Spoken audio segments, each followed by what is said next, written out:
Chapter हो गया ना। पूरा पहला चैप्टर हम सब पढ़े वास्तविक संख्या रियल नंबर, दूसरा चैप्टर बहुपद, फिर तीसरा चैप्टर आ गया क्या दो चर वाले रैखिक समीकरण। तो आज हम लोग तीसरे चैप्टर की शुरुआत कर रहे हैं। गणित सीखने में जो सबसे बेहतर चैप्टर है, गणित की भाषा को पकड़ने में, भाषा पर आधारित क्वेश्चन को हल करने में मदद मिलेगा। सबसे पहले हम लोग क्या करेंगे, इस चैप्टर के बारे में बेसिक जानकारी लेंगे। हम लोग के सामने लिखा गया चैप्टर का नाम दो चर वाले रैखिक समीकरण। तो दो चर का मतलब क्या हुआ, पहले इतना को समझिए। दो चर का मतलब क्या होगा, वैसा बहुपद हो, वैसा समीकरण हो जिसमें चर राशि की संख्या कम से कम दो हो, उसे हम लोग कहेंगे दो चर वाले। अब यहाँ पर आ गया एक शब्द और क्या, रैखिक। तो रैखिक समीकरण किसे कहा जाएगा, तो रैखिक समीकरण उस समीकरण को कहा जाता है जिसका घात एक होता है, जिसका घात एक होता है। एक घात वाले समीकरण को कहेंगे रैखिक समीकरण। तो सबसे पहले हम लोग देखते हैं क्या रैखिक समीकरण क्या होती है। रैखिक समीकरण बउआ, रैखिक समीकरण में जानेंगे वैसा समीकरण जिसका घात क्या हो, जिसका घात एक हो, उसे रैखिक समीकरण कहा जाता है। रैखिक समीकरण कहा जाता है। और इसका एग्जाम्पल हम लोग देखते हैं। एग्जाम्पल में क्या हो जाएगा, जैसे हो गया x + 4 बराबर के बाद हो गया क्या 6। इसी तरह से हो जाएगा x - 2 बराबर 0, x - 5 बराबर 3, 3x + 2 बराबर 8। यह सभी के सभी रैखिक समीकरण। रैखिक समीकरण में देख रहे हैं कि जिसका घात क्या हो, एक हो। तो देखिए यह सब चर राशि का घात कितना है, इस चर राशि के पावर कुछ भी नहीं है तो एक, यहाँ भी चर राशि के पावर कुछ भी नहीं है तो एक, यहाँ भी चर राशि के पावर कुछ भी नहीं है तो एक। अब हम लोग रैखिक समीकरण जब देखे तो यहाँ पर देखे क्या दो चर वाले, यह समीकरण है रैखिक समीकरण है, लेकिन एक चर वाले अच्छा एक बात, यहाँ पर चर जो है, चर शब्द इसको थोड़ा सा जानिए। चर राशि और एक होता है अचर राशि। अचर राशि, चर राशि में क्या होता है, अचर राशि में क्या होता है, जितना भी ABCD के अक्षर हो, जिसे हम लोग अलजेब्रा में पढ़े हैं, वह सभी की सभी अक्षर चर राशि कहलाएगा। ABCD लेकर के कहाँ तक, Z तक। ABCD के टोटल अक्षर A से Z तक, यह सभी के सभी चर राशि कहलाता है। और अचर राशि में गिनती की संख्या एक से शुरू हो करके और अनंत तक जाएगी, यह सभी क्या कहलाएगी, अचर राशि। एक से शुरू होकर के अनंत तक जाएगी, ये कहलाएगी अचर राशि। और ए से शुरू होकर के जेड तक के टोटल लेटर यह कहलाएगा चर राशि। चर राशि अचर राशि पहचान। यहाँ हम सब कहे कि यह जो रैखिक समीकरण है, कई गो चर का, एक चर का, केवल चर राशि के रूप में क्या है, x + 4 बराबर 6। तो चर राशि एक के गो ना, हाँ इसी तरह के रहेगा x + y बराबर 8। यह भी रैखिक समीकरण है। इसमें भी घात कय है, एक और एक ही है। एक घात वाले है तो रैखिक समीकरण, लेकिन इसका नाम हो गया दो चर वाले रैखिक समीकरण। दो चर का है, एक चर राशि x है और दूसरा चर राशि, तो दो गो चर राशि इसमें हो गया ना, तो यह कहलाएगा दो चर वाले रैखिक समीकरण। इसी तरह से रहेगा a - y बराबर 3। कै गो चर राशि है, दो गो, तो इसे भी हम लोग कहेंगे दो चर वाले रैखिक समीकरण। a - c + d बताइए, अब बराबर के बाद 8 है, इसमें कै गो चर राशि है, एक चर राशि, दो चर राशि, तीन चर राशि, तो इसे हम लोग कहेंगे तीन चर वाले रैखिक समीकरण। क्या कहेंगे? तीन चर वाले रैखिक समीकरण। इसी तरह से रहेगा a plus B plus C plus D बराबर 10। ये क्या हो गया? चार चर वाले रैखिक समीकरण। रैखिक का है, किसी का कोई घात नहीं है तो घात एक होता है। हाँ, यदि इस पर घात आ जाए तो फिर घात के आधार पर इसका नाम बदल जाएगा। दो घात कहीं हो जाए तो द्विघात, तीन घात वाले त्रिघात, चार घात रहता चतुर्थ घात। ऐसे रैखिक समीकरण में कोई घात नहीं होता है। जब घात नहीं होता है तो हम लोग जानते हैं उसे एक घात वाले, एक घात वाले कहेंगे या रैखिक कहेंगे। तो बउआ यहाँ पर हम सब अभी देख लिए, या तो पहचान लिए दो चर वाले, दो चर वाले, तीन चर वाले, चार चर वाले, या देख करके आप पहचान गए। लेकिन मूल रूप से हम लोग को इस चैप्टर में पढ़ना है दो चर वाले। यह है हम लोग के सामने दो चर वाले रैखिक समीकरण।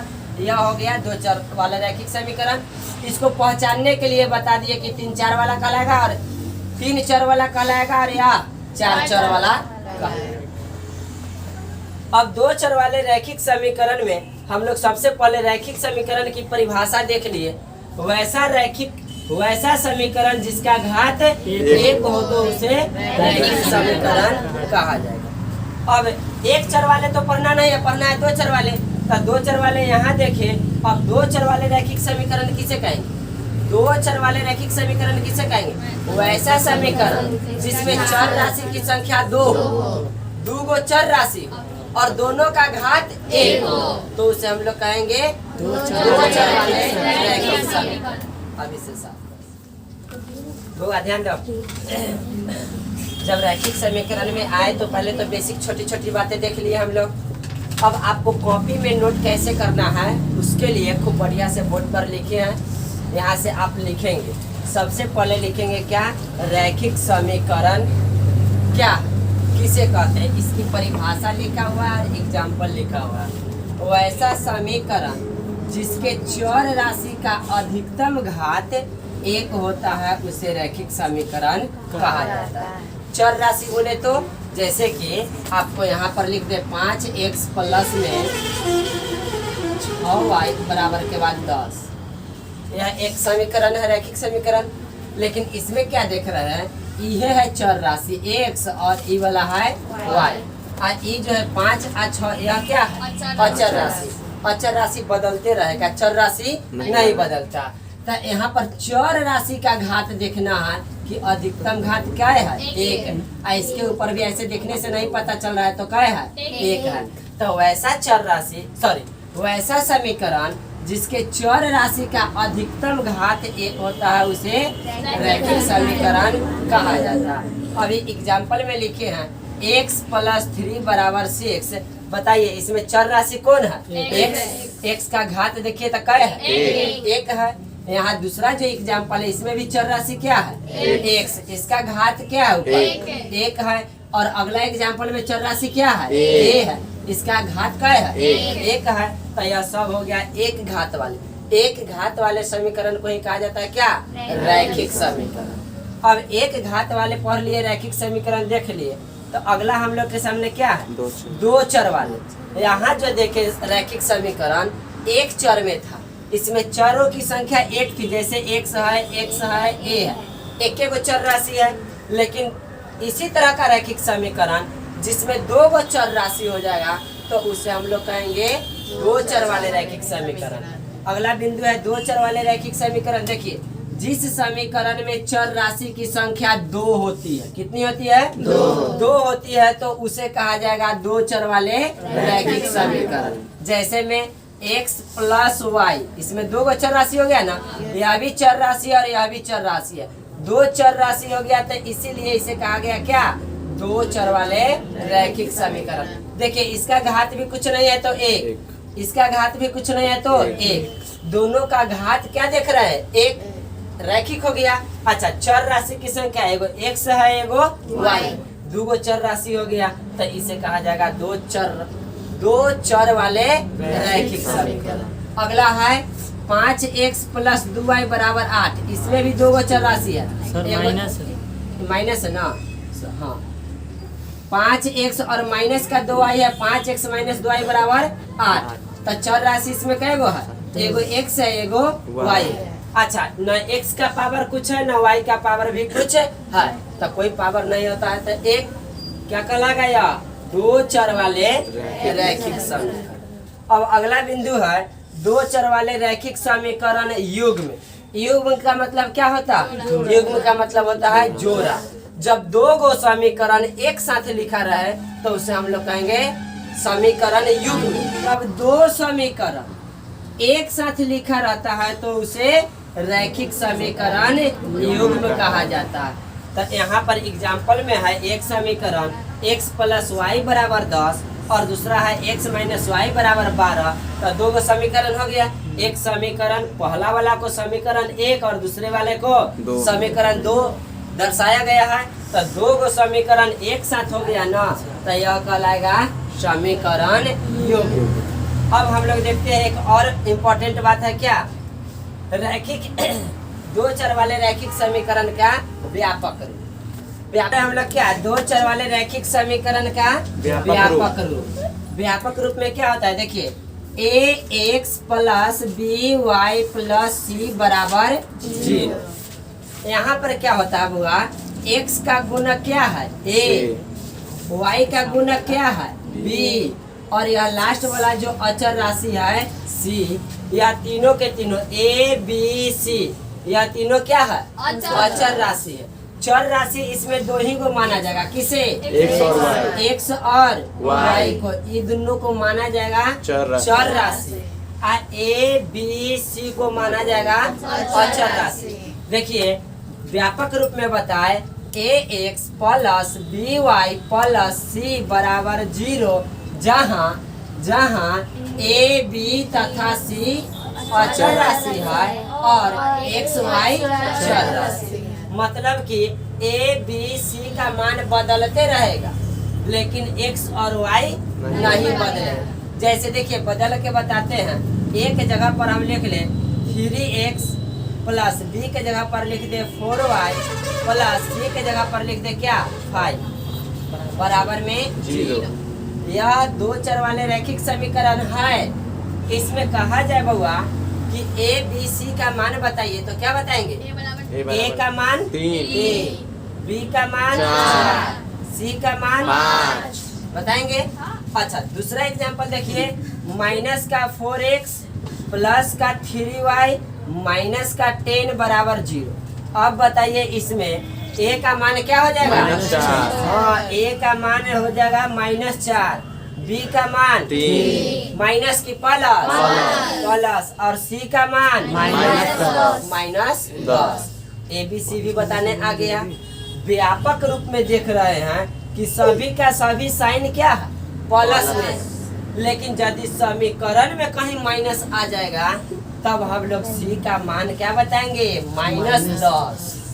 ऐसे c यहाँ पर c प्लस में, लेकिन समीकरण जो दिया गया इसमें c के आगे माइनस लगा दिया गया तो c का मान हम सब बोलेंगे माइनस। व्यापक रूप देख लिए, एग्जाम्पल देख लिए। अब यही व्यापक रूप को भी यदि दो गो समीकरण में लिख दिया जाए तब कहलाएगा दो चर वाले रैखिक समीकरण के व्यापक रूप का युग्म। तो युग्म कहने का मतलब उस स्थिति में क्या लिखेंगे, एक लिखाएगा ax plus by plus c बराबर 0, ठीक है। और युग्म बनाना है, इसका जोड़ा बनाना है ना, तो दूसरा भी रहेगा ऐसे ही ax plus by plus c बराबर 0। इसको समीकरण 1 करेंगे, इसको समीकरण 2। तब बताइए तो दोनों में कोई अंतर है, कोई अंतर नहीं है, या दोनों को दोनों सेम सेम दिख रहा है। तो कैसे इसको समीकरण 1 कहे इसको 2 कहे, कोई अंतर तो है नहीं।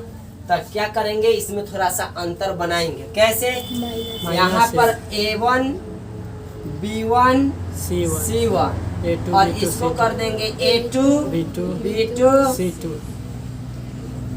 b2 और इसको कर दिए c2। a1x b1y c1, इसको a2x plus b2y plus c2 अब ई वाला समीकरण एक अलग हो गया, समीकरण दो अलग। दोनों में कुछ डिफरेंस हुआ ना। समीकरण एक में ए बी सी को क्या चीज से सूचित किया गया है, A1 B1 C1।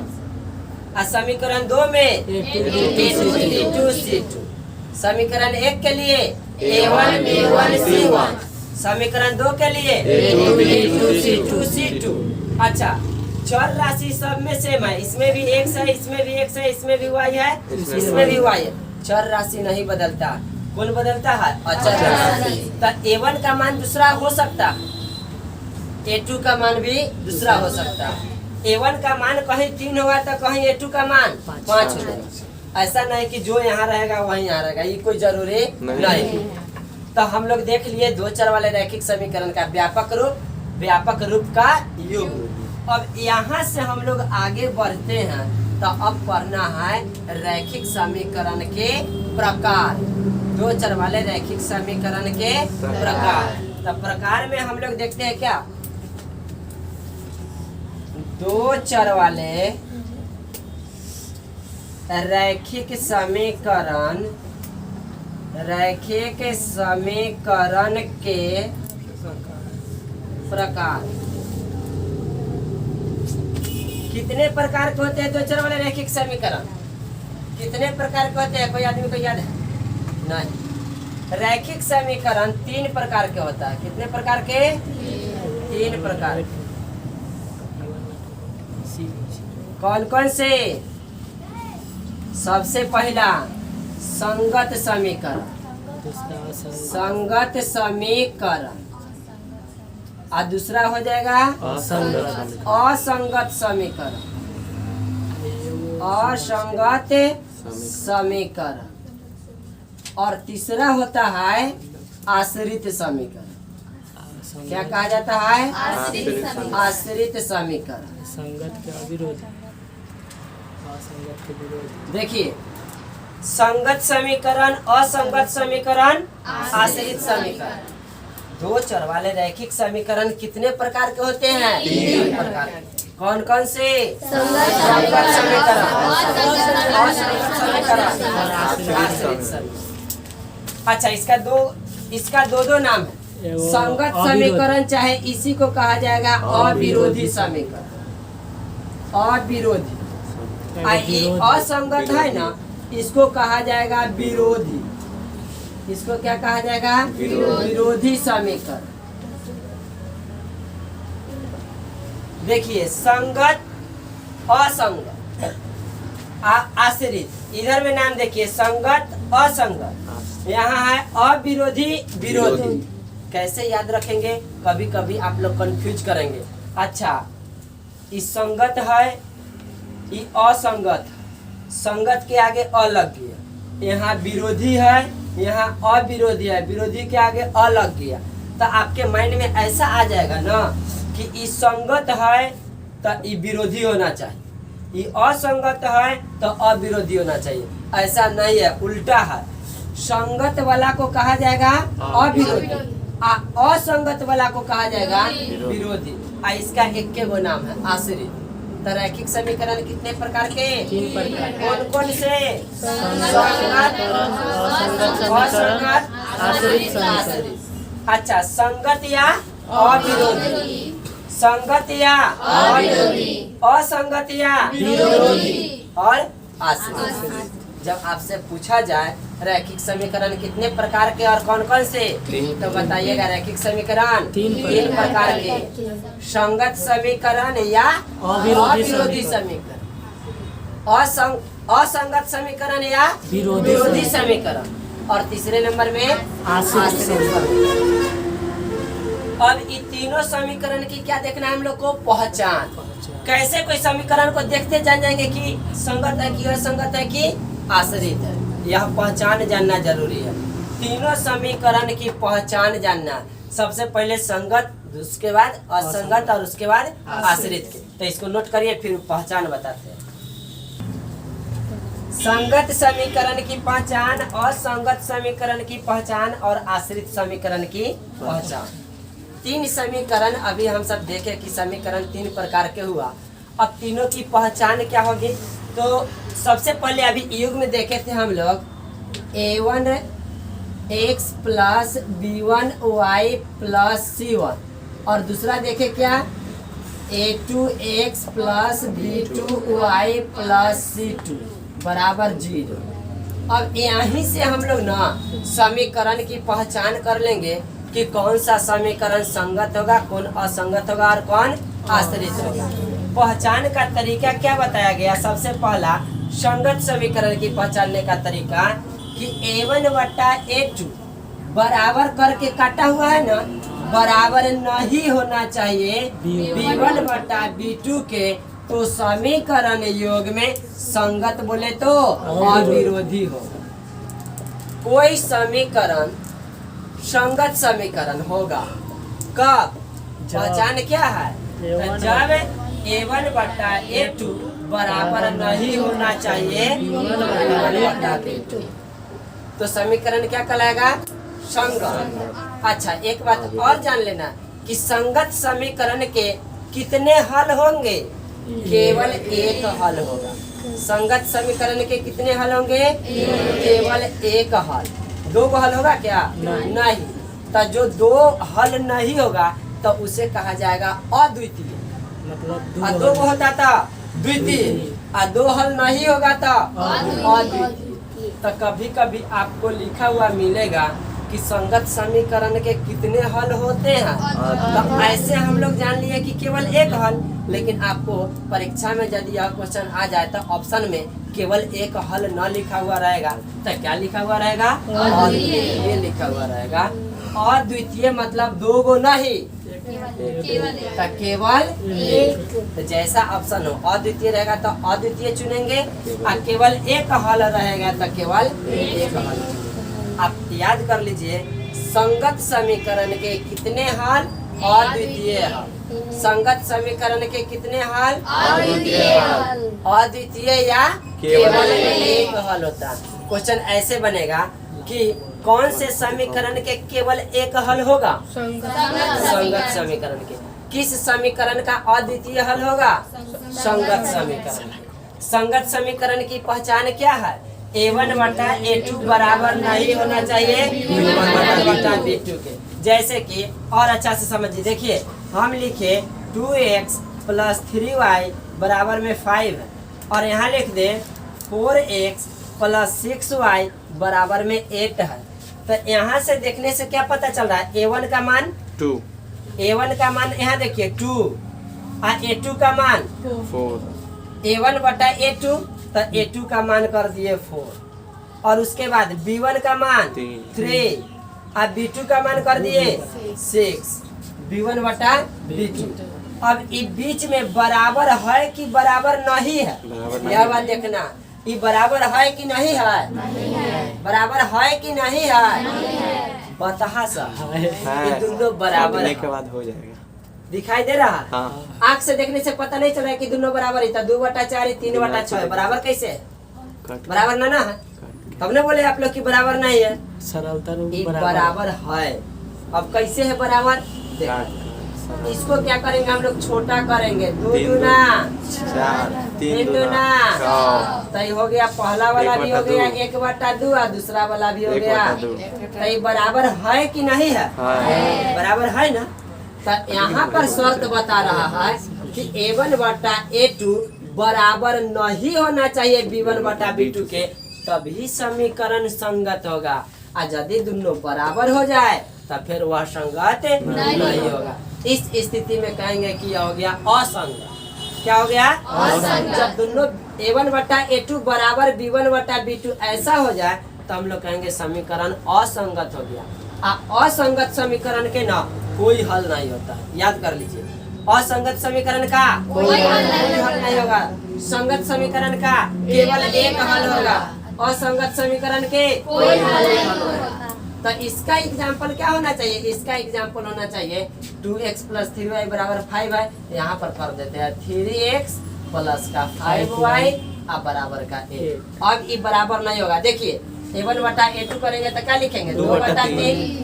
अब b1 बटा b2 करेंगे तो क्या हो जाएगा? 3 बटा 5। कैसों कट कुट के छोटा भी होने वाला नहीं है, ये दोनों को लिखेंगे कि यह आपस में बराबर नहीं है। नहीं है।